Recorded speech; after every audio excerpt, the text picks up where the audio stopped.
In the first of our semi-finals, 8 robots crunched head-to-head, bumping, buffeting, bashing and bruising. Only 2 could survive the carnage to claim a place in the grand final.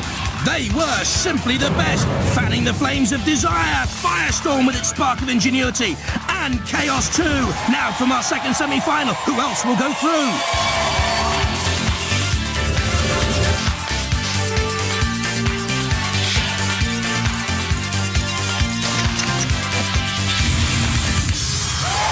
Ladies and gentlemen, please welcome the only soldier on parade who's ever in Steg, Craig Charles. This is it. The most important event in the robotic calendar so far. The second of our Robot Wars semi-finals. Yes, folks, in the next 45 minutes, anything can happen, as long as it involves robots bashing the rivets out of each other. Now, since the wars began 17 shows ago, machines everywhere have been having a go. One man was attacked by a vacuum cleaner, which nearly wiped the floor with him, apparently. Then another woman was nearly killed by an electric razor, which they say was a really close shave. And one bloke even got into a fight with his trouser press, but I've heard they've straightened things out. Here, though, another 8 robots have been content to battle each other and have made it to the semi-finals. Served up on a plate, our semi-final 8. Steg-O-Saw-Us from the dank mists of time, a dino bot, strong and powerful. Hypno-Disc, lethal, destructive, a robo-vor. He eats other machines alive. Gravedigger, some might say a clone of last series runners-up Cassius. Will it have that same knockout power? Blade, the captain nicked its weapon off his mother's lawnmower. She didn't know. She does now. Scutter's Revenge, a worthy Heat finalist, but winning through when its opponent was disqualified for using that illegal blade. Beast of Bodmin, fearsome beasts from the Cornish moors. That's just the team members. They won the first wars, they've never failed to reach the semi-finals. Do we need to watch them? Aye, aye, we do. Now, Evil Weevil's captain, Kevin Pritchard, was in the Panic Attack Championship winning team in the last series. The front spikes are tipped red to disguise spilt blood. And 101, the new machine of the RoboDoc team from the last wars, cost £1 and a penny to build, they say. Good value, coppers well spent. Which robots will be spent forces here in the second semi-final?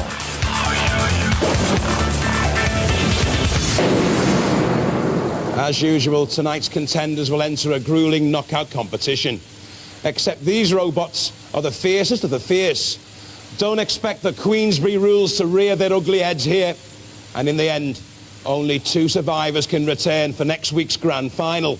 Robot Wars the Armageddon. Craig, it's 101 first up with its spikes against Scudder's Revenge and the Bulldozer Blade. Gravedigger, a wedge with lifting arm against Steg-O-Saw-Us and the Power. Beast of Bodmin, quickest in the arena here against the Whirling Blade. And Evil Weevil up against it with Hypno-Disc. But enough talk. Let's get bashing.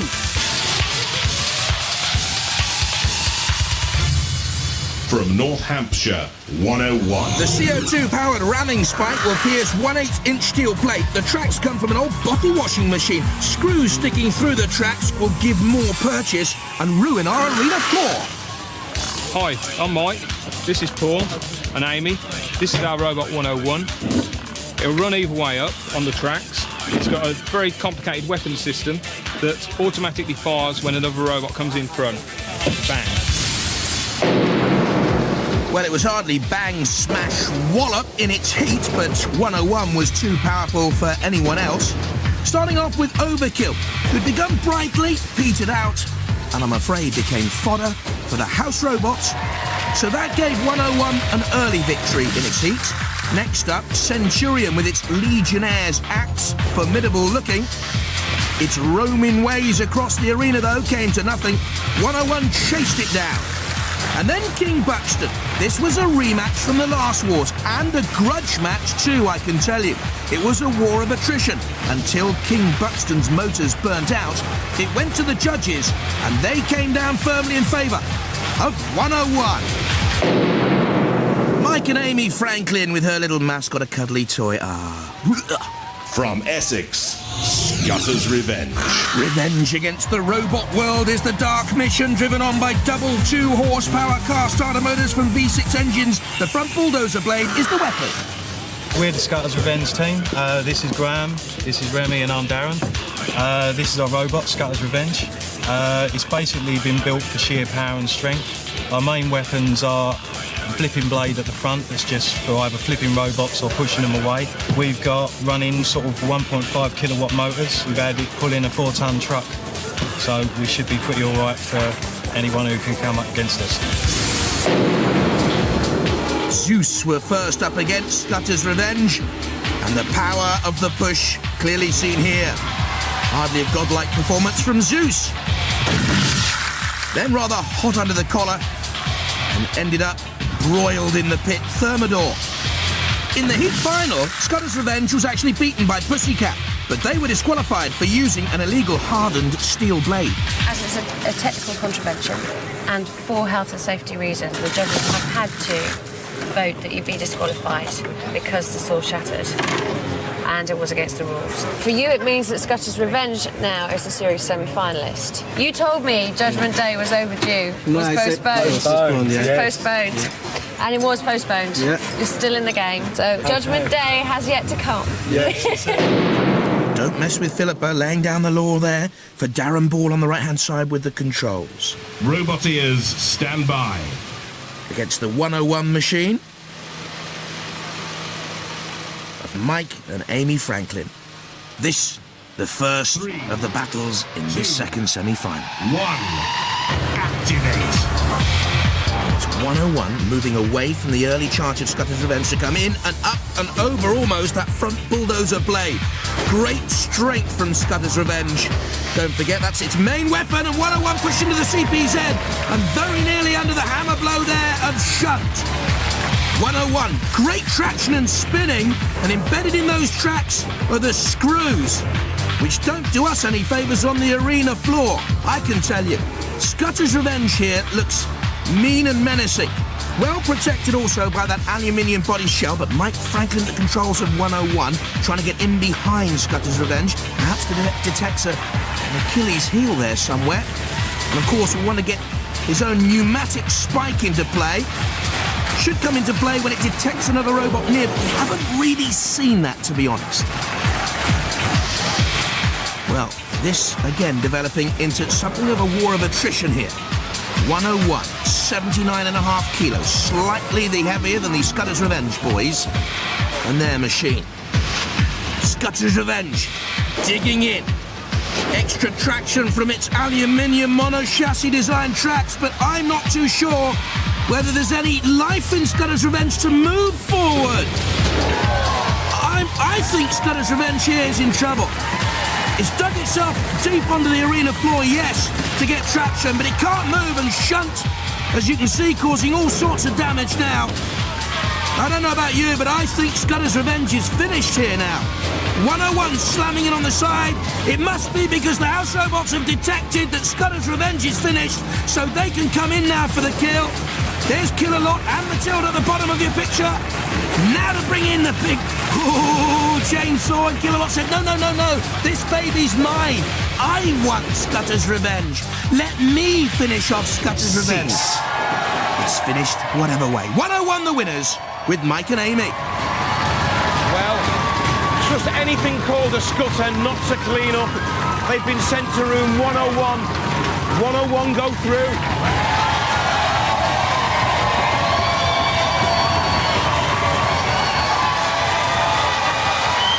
We gave it a good fight, and then we started to lose power near the end, and that was it, basically. Good it fight. was a great fight. Yeah. It was really good.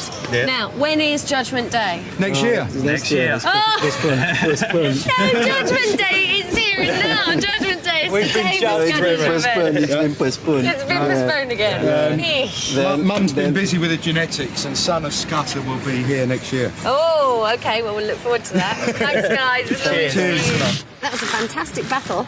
Now, I know you were really, really worried about that, weren't you? I thought I'd lost it. The first 3 quarters, I couldn't get into a good position, and then something died in theirs, and we got lucky.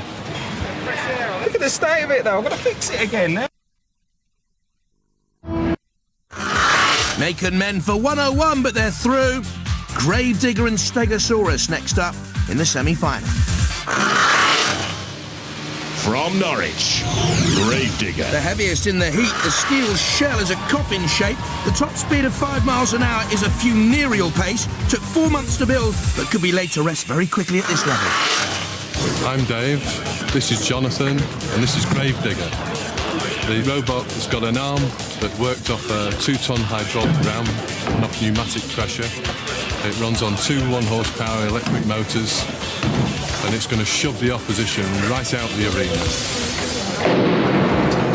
As it did with Manic Mutant in its heat earlier on in the series. The lifting arm coming into play and flicking Manic Mutant up and over. Next up, Mortis. Highly fancy, very, very competent robot. Experienced team, pushed into the pit. The Dark Destroyer had a whirling blade, but no future after the flip of the Gravedigger ended its dreams. Shunt finished it off. Dave Chaplin there on the left, Jonathan Chaplin at the controls. His dream job is to race dragsters. From Southampton, Steg-O-Saw-Us. As deadly as a T-Rex with its lifting tail and punching spikes, as solid as a Brontosaurus, but will the Triceratops speed be enough? I hope they don't become a Diplodocus. In the heat, they were certainly deadly serious. First of all, good use of the 2 electric motor power to push Aurak's Revenge into the pit. Easy peasy. Next up, Henry. On the back of Henry was the picture of the team's granny, to no avail. And finally, Napalm, not torched, but bashed and battered and beaten, and Steg-O-Saw-Us went through. There's the team, Dan King, Peter Rowe and Rob Heisman. Okay, you have the list of people you've defeated. Yep. Will it get longer or not? We've got room for one more there. You have got room, actually. It fits quite nicely, doesn't it? Yep. But just the one? There, yeah. We might have to start somewhere else. Okay, fair enough. Have you got any tactics I should know about with Gravedigger? Because they are the people that defeated Mortis. Doesn't that scare you? No, not really. No, doesn't it? No, they got lucky. Oh, okay, fine. Let's see if they get lucky with you then. What do you have to say about that? They're probably right. Oh, no. Just a good driver. Wow. Yeah. Like I say every time. Are you looking See forward what to happens. this? Yeah, I'm looking forward to it. Good. I don't know, it's going to be quite an even match. They're low to the floor, so I don't know whether we're going to be able to get underneath them. So it could be a case of trying and push them in a couple of house robots, or it's definitely, I think, we'll go all the way. So the tension rises now, though, doesn't it? Oh, yeah. It's a hard Certainly. time now. Good luck, guys. Oh, we've got a good robot. You have. Roboteers, stand by. It is a good robot, Gravedigger. Slightly bent and buckled, bruised. And there's the 3, Steg-O-Saw-Us boys. 2. Among their heroes, 1. Mickey Mouse, Jimi Hendrix, the guitar player. Will they strum a tune of victory here? Darting away from Gravedigger. Classic wedge shape on Gravedigger. With the lifting arm, don't forget, powered by CO2 gas, the hydraulic ram. Love the little eyes on the front of Steg-O-Saw-Us. And although we've said it before in the series, we can't praise high enough the Roboteers for the standard of design and the care and attention put into these robots. Just for us to smash them up. Gravedigger being pushed away by Steg-O-Saw-Us, already scratched on the side there, the lettering of Steg-O-Saw-Us, you can see. Now being pushed by Gravedigger dangerously backwards to the arena wall and Killalot. The camera on the front of Killalot, you can see there its power as it pushes it straight back onto Gravedigger. Almost falling, Steg-O-Saw-Us. Gravedigger in the ascendancy here. Steg-O-Saw-Us has something to do. Lacks real weaponry power, I would say, at this level of Robot Wars. Has a little lifting spike tail. And needs to bring that into play there. I thought it was going to drive at the side of Gravedigger, but it didn't come off. Top of the picture, dead metal awaits if anything comes loose or goes towards its corner patrol zone, the CPZ. Gravedigger's lifting arm can also be used as a three-mech mechanism, a self-righting mechanism, and also lifts Steg-O-Saw-Us up onto its side, but it comes crashing down. Matilda comes out to play. Steg-O-Saw-Us bashes into Gravedigger. Dan King, Peter Owen, Rob Heisman. Now it's Steg-O-Saw-Us doing the pushing. Cost £1,500 to build. Gravedigger, the more expensive at $2,400. Steg-O-Saw-Us pushing. Jonathan Chaplin at the controls of Gravedigger, a good driver, says Dave. Now, this is nervy stuff, isn't it? And it'll go to the judges, that's for sure. Very tight, this cease. Close battle that was. While the judges make their decision, let's have a look at some highlights. Don't forget, they're judging on style, control, damage caused, aggression. Here, Gravedigger trying to move in on the attack on Steg-O-Saw-Us, head to head, but it's Gravedigger doing the pushing. That could be one of the most significant moments of this battle. Again, Gravedigger thrusting against Steg-O-Saw-Us. I think Gravedigger was the more aggressive of the two, to be honest. But then it's not up to me, it's up to the judges. Matilda pushes Gravedigger away. Steg-O-Saw-Us, this time pushing Gravedigger back, using that little tail at the rear end. Very even, isn't it? And the judges have made the decision. The dinosaurs are not extinct yet. Steg-O-Saw-Us goes through.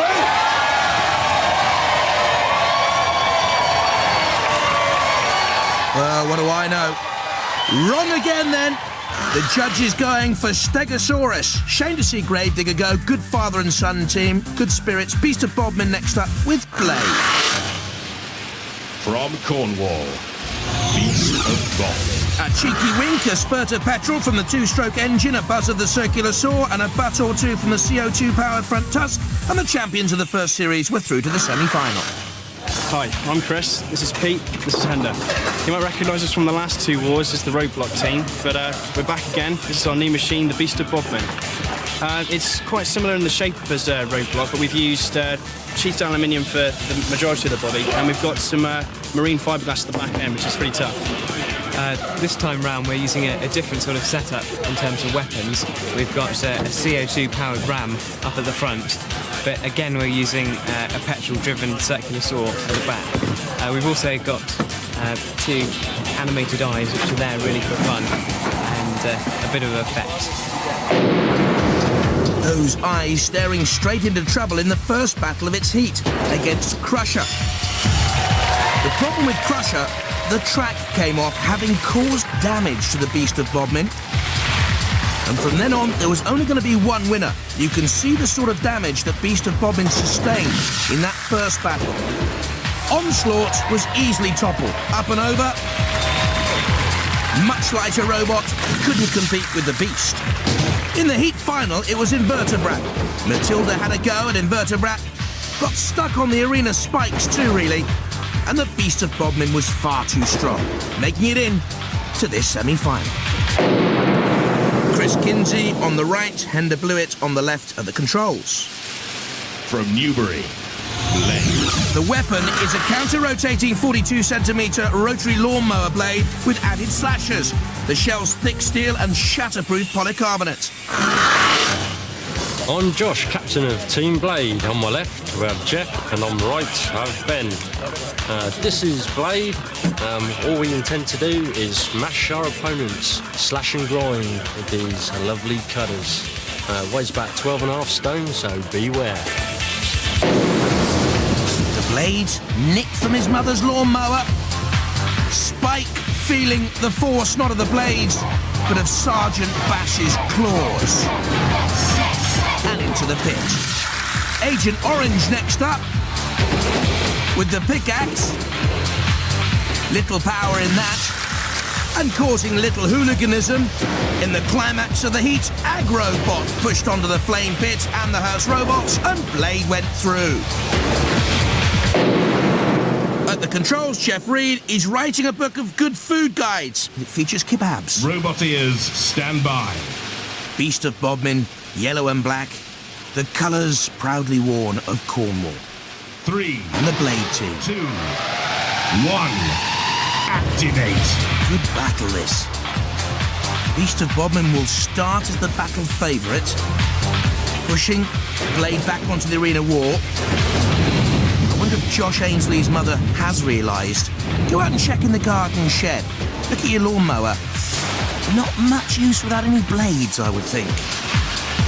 That's because they're there on the front of Blade itself. You can see Beast of Bodmin's eyes blinking furiously, and the cherry picker hand on the back of the machine itself. A slow and cautious start, perhaps. Beast of Bodmin can actually get up to 15 miles an hour. It's the heavier of the two robots, it's the quicker of the two robots. And the spinning wheel of Blade shows that it's up on its side and exposed. And I don't think can write itself a smile on the face of Peter Kinsey, a teacher at the Bodmin Community College, and he's taught his pupils well. Blade up and over on the arena spikes. Awaiting there is Dead Metal.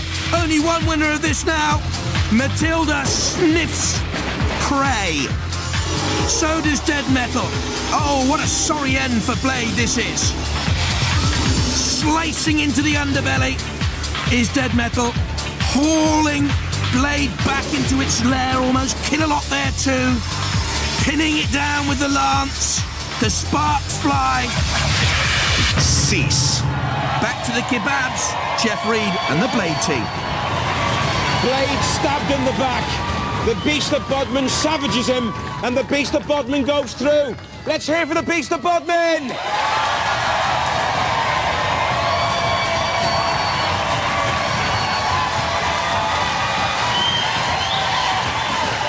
But look on the bright side, he's going to get terribly told off for the damage to his old ears mower. It is. I think I'm going to have to go out.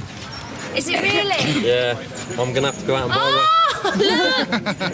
And she doesn't know you've got that. one. No, she doesn't. He nicked his mum's lawnmower, and look at it. Look at it. Look at it. You in trouble, boy. Yeah, that's the worst of my troubles, I think. What are you going to say to her? I don't know. How are you going to approach it? With a nice big box, I think, yeah, sort of thing, as a present. What, with bits of that in or chocolates in? No, a new lawnmower, I think. Yeah. I'll leave you sorting out your family problems. It was great to see you in the semi-final, though, Yeah, guys. it was great. Well, you're through to the second round of the semi-finals now, which is fantastic news. Is it really? I mean, because when it was trying to win, it did look like it was suffering. Oh, it's a bit tired. That's what it is. It needs feeding. Yeah? Yes. But you're fairly confident that you'll be up and running and full of action for... We'll be ready. We had a slight transition start, but okay. We will. So Beast of Bodmin growls onwards. Blade go out. Evil Weevil against Hypno-Disc next up. From Cardiff in Wales, Evil Weevil. Electric-operated spikes, the Shell ballistic fiberglass. Kevin Pritchard, a real winner, took 3 months and coughed up £400 with his team from Llantarn School to build this. Hi, I'm Andrew, this is Michael, and this is our teacher, Mr. Pritchard. And this is our robot, Evil Weevil, representing the Llantarn School. The shell is made out of fiberglass and Kevlar. And these are our main weapons. Some lifting claws, which can do some pretty nifty damage. Didn't really need to in its first battle of the heat against Triterabot, despite the smoke from the opponent. Evil Weevil next fought Flip Flop Fly. Turned over towards Shunt, and the damage was done. And in the heat final, Panzer attacked without a crank start. Didn't even get off the mark.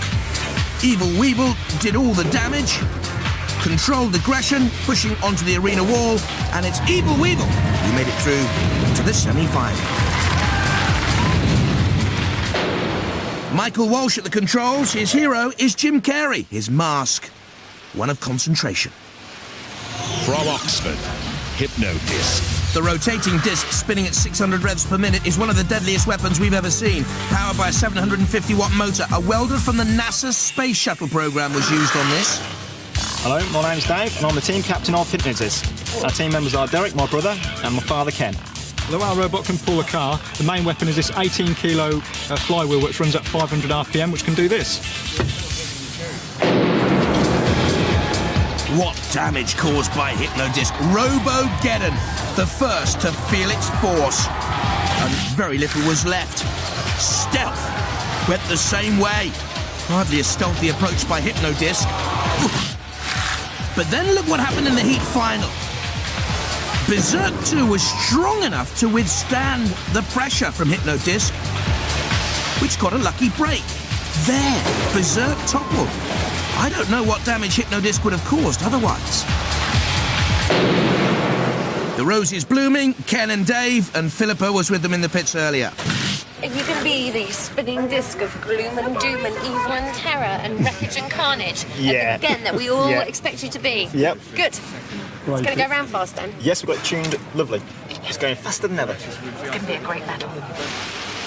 Robot ears, stand by.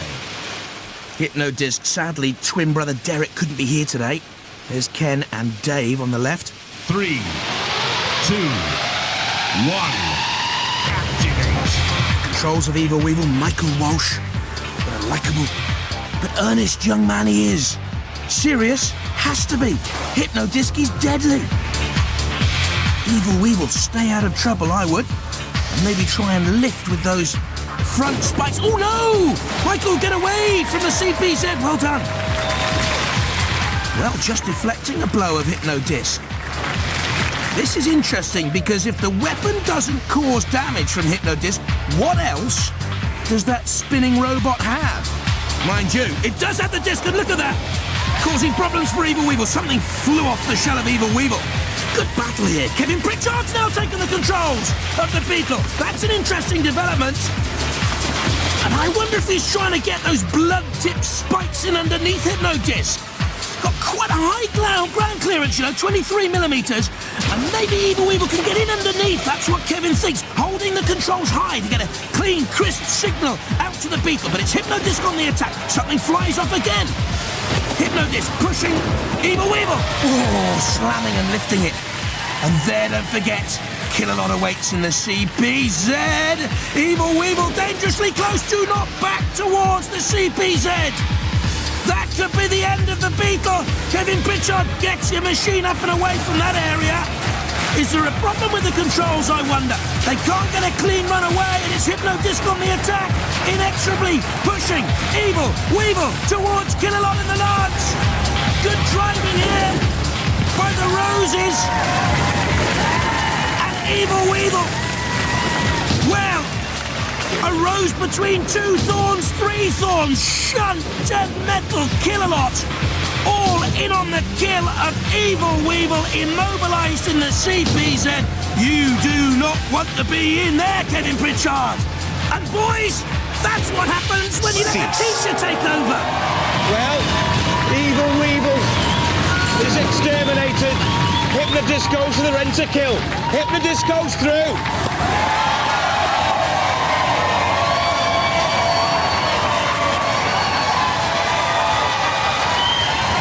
Spinning disc of doom. Got you too. Well, it's better to go out like that than be flipped on our backs like a beetle with our legs in the air. Yeah. Flailing in the air. Yeah, much better this way. Like a stranded Evil Weevil. So when you come back next time for the next war, will you bring back an Evil Weevil? Or will you change the name deliberately so I can't say Evil Weevil? Probably change the name. Oh. Do you think you can make it to the top? A long way to go yet. Not that far, you're second round semi-finals already. Well, yeah, there's a few tougher robots to come, so... There's a good chance. It's just the fear of the flipper, isn't it? That's the only thing. Yes, we have. The flipper, yeah. We've got a pretty good gap at the front where they can get under. We have to try and avoid that. But you just deflect them every time they try and come near you. Yeah, So far. that's the defence, isn't it? Yeah. They knock them away, Yeah. so they can't get the flipping. They can't get the flipping. Philippa. Yeah. We know what we're talking about, honest. We're dancing a Hypno-Disco through with Beast of Bob in Steg-O-Saw-Us and 101. And this is how they line up. Steg-O-Saw-Us against the Beast of Bodmin, Hypno-Disc against 101. The winners through to the grand final. 4 robots have fought long and hard to avoid the scrap heap, but now it comes to this. Only 2 can go through to our series grand final. so two will be recycled the hard way. Let the wars begin.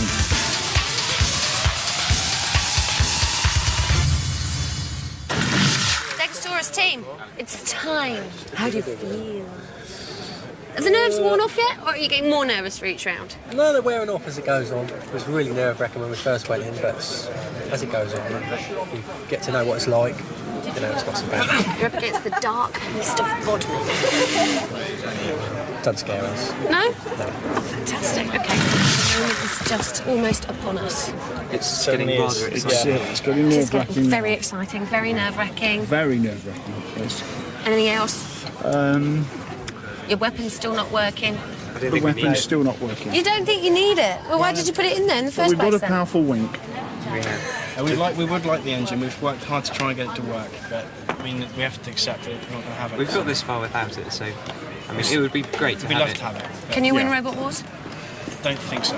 I think the curtains are near. Really? Yeah. This one's for Cornwall. This one's for Cornwall, yeah. Okay. All right, good luck, guys. Robot ears, stand by.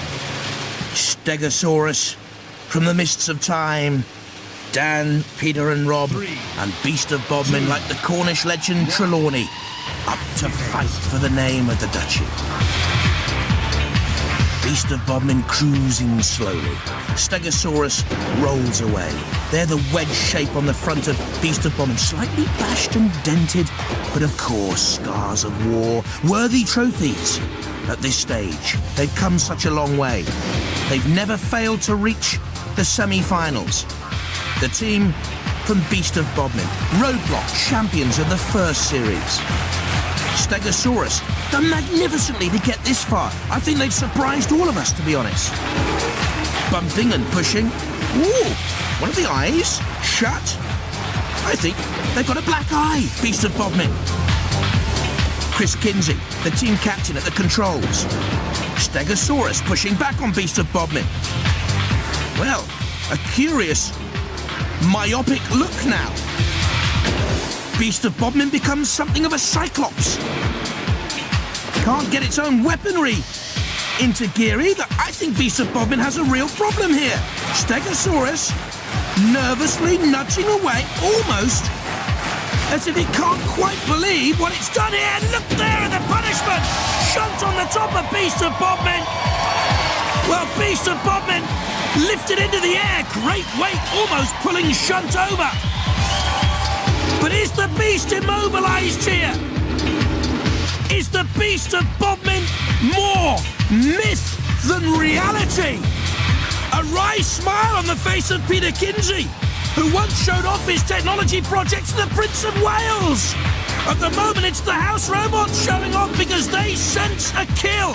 Shall Trelawney live, or shall Trelawney die? 10,000 Cornish men will ask the reason why. The reason why you are immobilised, boys from the Beast of Bodmin. And in comes Shunt. Oh, and over goes the great flipper. Beast of Bodmin rolls upright. They're laughing through it all, but they know they're a beaten force. It is safe to go back on the moors because the beast has been tamed by Steg-O-Saw-Us.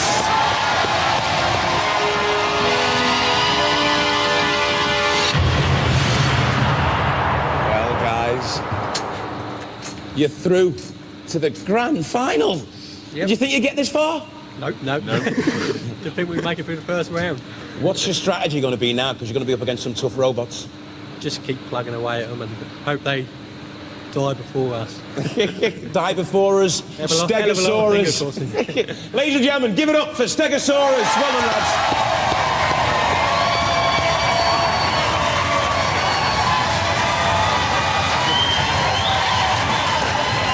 What happened to this robot? Well, we had a few sort of battery. Yeah, I think it's just problems, got a bit low on juice. We had a good push with them. We had it, yeah, just it was sort quite of equal at that stage, and drained it down. But it was a good fight. Good fight, very good fight. I mean, it was went out in style with the old. Yeah, wasn't it great? Isn't it great? We respect what was happening out there, and they did really well. Wish them the best of luck in the next round. The 3 winkers from Cornwall should go home. The 3 winkers from Cornwall and the 1 lazy eye. Got a few scars as well now to show off, so yeah, it's pretty good. Well, You're running out of room now to put your conquests on your robot, aren't you? Because you probably didn't think you were going to get this far, did you? No, we didn't. I thought maybe 1, 2, but... Yeah. Every time I've spoken to you, you said, oh, we're lucky to get this far. Yeah, to get this far, we've never even dreamt it, really. Didn't even think we'd get to 5. Oh. So, brilliant. Dream come true, isn't it? Dream come true. And to meet you as well, Philippa, well. All right. Now I know when you stop it. Go back to your bench. And go back to the beaches, Beast of Bodmin boys, Steg-O-Saw-Us, into the grand final. Who will join them? Hypno-Disc or 101? There, the 101 team with Mike and Amy Franklin and the Hypno-Disc boys, Dave Rose and Dad Kenneth. Shame that Derek couldn't be here today, the twin brother. 101. Heavy, low centre of gravity and well controlled by Mike, and Hypno-Disc with the powerful weapon. 2, 1, activate. Hypno-Disc would be the favourite here at the start of a battle which will see one of these robots into the grand final. Our last seat at the great party is about to be filled by one of these. 101's extra traction on the arena floor because of the screws embedded in the tracks we've been telling you about all series. There, the little front prodding spike as well on 101. The hydraulic ram, if you like.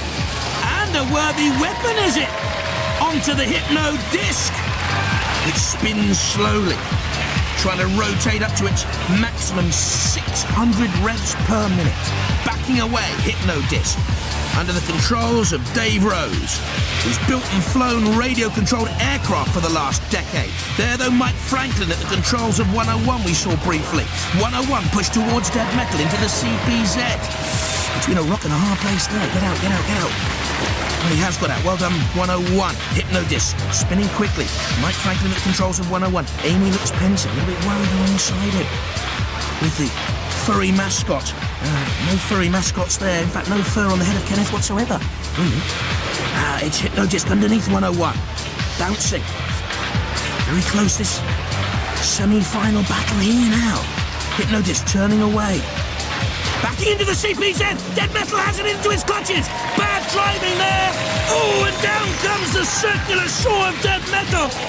Little yellow flag there you can see on the top of Hypno-Disc is Derek Rose security pass into the arena. He's not here in body, he is here in spirit, and perhaps that spirit helped Hypno-Disc get away from trouble there.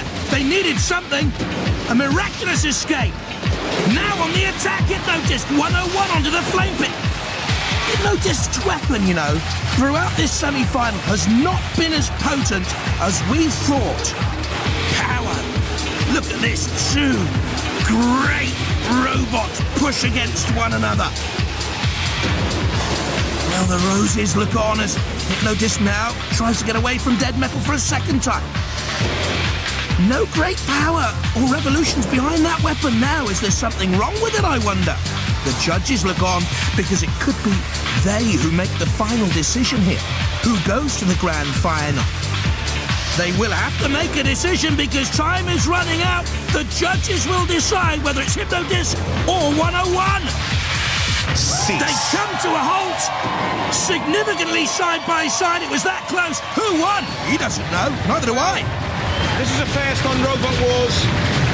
Not only the judges want to deliberate further, they want to come out and inspect the robots first-hand for damage. It's that close then, they have to look for damage. Adam Harper bends down. Expert in electrical engineering, Professor Noel Sharkey from Sheffield University. And Martin Smith, another electrics engineering expert. Who sustained the most damage? Try and give you a few clues, shall we? Well, sparks flying as 101 came in on the attack, up and over Hypno-Disc. This for a place in the grand final. It's very, very important. 101's front prodding spike to no great avail. No, neither the blade of Hypno-Disc, who took damage from dead metal, having poorly driven into there in the first place. Don't forget, that's bad control. Lucky to get away, in my opinion. On the attack, though, underneath 101. Aggression from Hypno-Disc. 101 into the clutches of dead metal. Even Stevens. Still they look on and peer. Is there a dent? Is there a mark, a scratch? I think they've got their decision. We'll have it very shortly. Who's won this one? The tightest battle in Robot Wars history. Mike and Amy look on. And the Rose Boys. Well, I'm being told what their decision is, and they've gone for Hypno-Disc!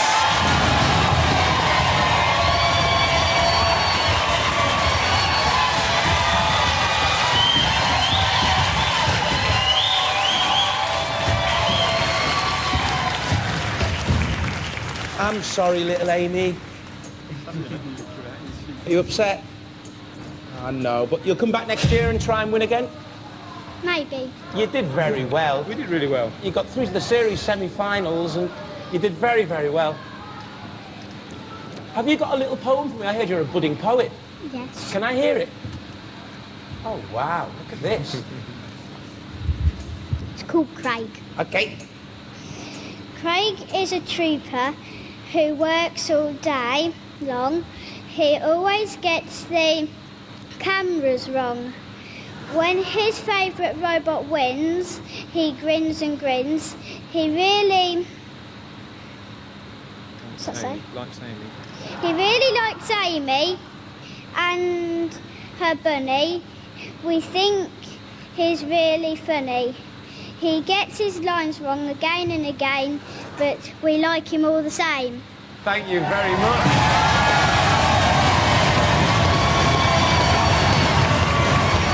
Well done, Amy. Well done. Come back again next year. And I'm sorry for getting my lines wrong. Bye-bye. Bye. Hypno-Disc! Yes! Well, you're through to the grand final. How are you feeling? Brilliant. Yeah, absolutely fantastic. Is there something wrong with your robot? Because that disc isn't spinning as fast as it was in the earlier rounds. That's right. Got a big impact on it. It's stretching the belt a little bit, so after a few hits, we lose a bit of drive, and it's a shoving match after that. Well, you've got enough time now to go and make all the repairs you want for the grand final, haven't you? Yeah, we have. Well, good luck. Give it up for Hypno-Disc!